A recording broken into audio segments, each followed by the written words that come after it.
Welcome to the Slop Farm. Enjoy the video. In this video, I will compare United Explorer versus Quest. We'll break down their key differences, helping you decide which card best suits your travel needs. We'll cover everything from their earning rates and unique travel benefits to their annual fees. Understanding these details is crucial for maximizing your United travel experience. When it comes to earning miles, the Explorer card gives you 2 times miles on United purchases, dining, and hotel stays. The Quest card offers a higher 3 times miles on United purchases, plus 2 times miles on other travel and dining.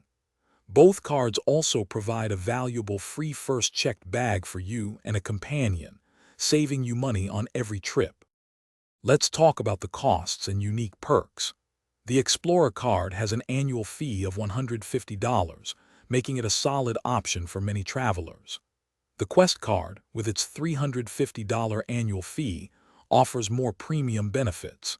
This includes a $200 annual United Travel Bank credit and a 10,000-mile anniversary award discount, which can significantly offset its higher cost.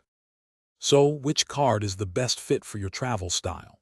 The Explorer card is perfect for those who fly United occasionally and want essential benefits like a free checked bag and priority boarding, without a high annual fee. If you're a frequent United flyer who can maximize the annual credits and higher earning rates, the Quest card's premium features and anniversary miles offer significant value. And hey, if you're looking to streamline your travel or daily routine, check out the description below for a link to those fantastic leak-proof meal prep containers, plus other exclusive deals we've found just for you. Thanks for watching. Consider subscribing if we helped you today.